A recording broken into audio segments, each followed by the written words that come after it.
So here we are with days 3 and 4 of the 31-day horror challenge. I did say there would be some days where I'll probably either upload 2 videos or do like what I'm doing today, which is taking a look at 2 films, one I watched yesterday and one that I watched this morning.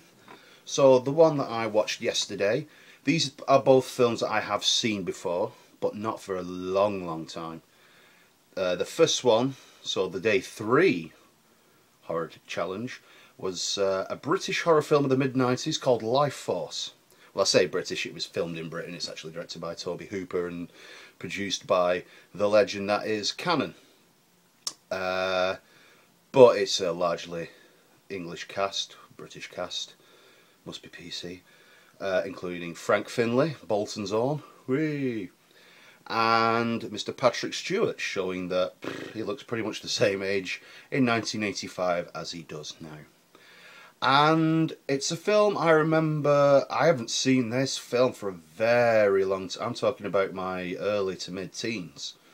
So we're going back about 5-10 years.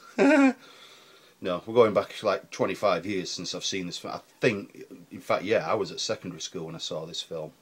And it was back when ITV had what was called Nighttime.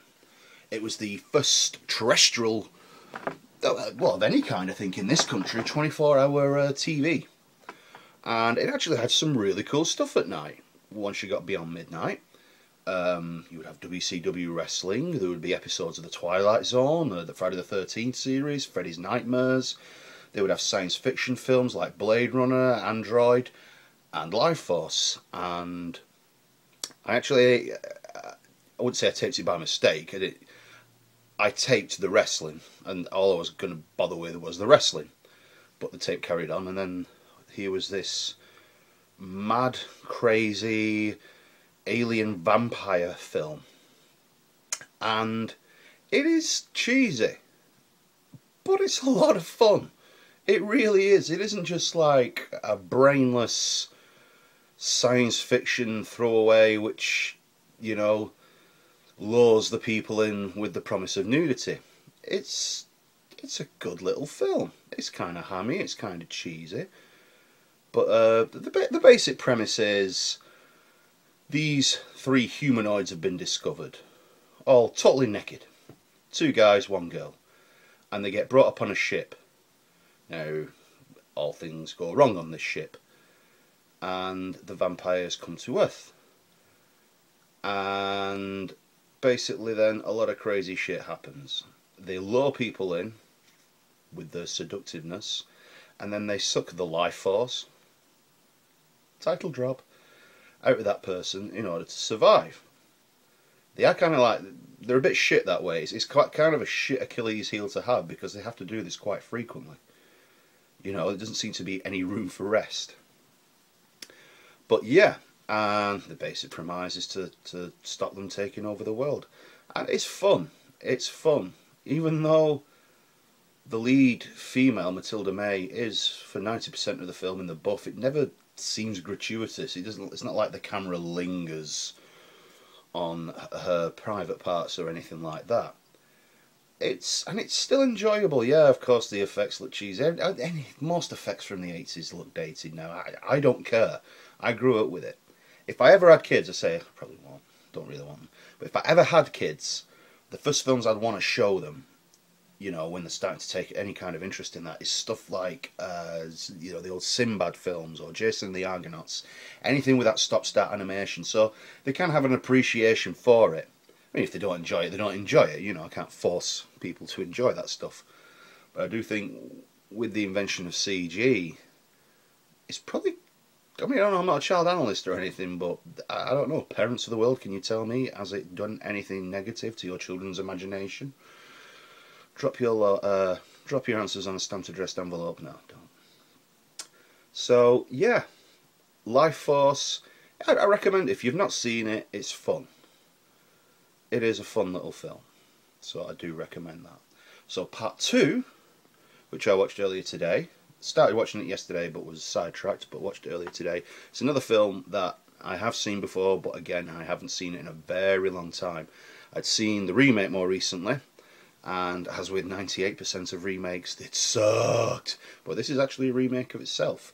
The film I'm alluding to is The House of Wax, 1953 classic with Vincent Price, co-starring a very young Charles Bronson as Igor as well. And man, was he jacked! Wow, was he? He was tough guy. Well, he looked tough anyway. And House of Wax it's a classic. It really is. It's got all the bearings of a great Vincent Price film. You know, he's as creepy and... You know, I never find these films scary. Even though I'm a horror fan anyway, I find very few horror films to actually be legitimately scary. Why I like them, I don't know. It's just something about the genre that I love. House of Wax, it's not a scary film. It's just what I love about those films. It's just the set design, just the elaborate set designs, the beautiful matte paintings that they do. It's from a time where you really had to be uber creative because you just didn't have what people have today with special effects. You know, even not from a CGI point of view, even from a practical point of view. You know, you couldn't have done convincingly in the early 50s what Rick Baker did in 1980 with American Wolf in London. But I do love seeing how special effects have evolved throughout the years. And House of Wax, for those of you that don't know, Vincent Price is a professor who is an absolute master of these works of art, which they would be. Where he's recreating scenes from history. At the beginning, his original museum gets burnt down. You think he perishes in the fire. He doesn't. He's back up in another town. However, these waxworks are a little more lifelike than normal, and suspicions get arose. And it builds from there. And yeah, I love the score in these films as well. You know, the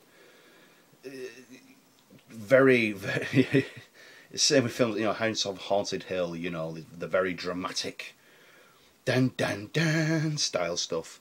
But House of Wax, it's a good film. It's not going to be everyone's cup of tea because I feel a lot of people have probably been kind of spoiled by only watching films that were made in their lifetime.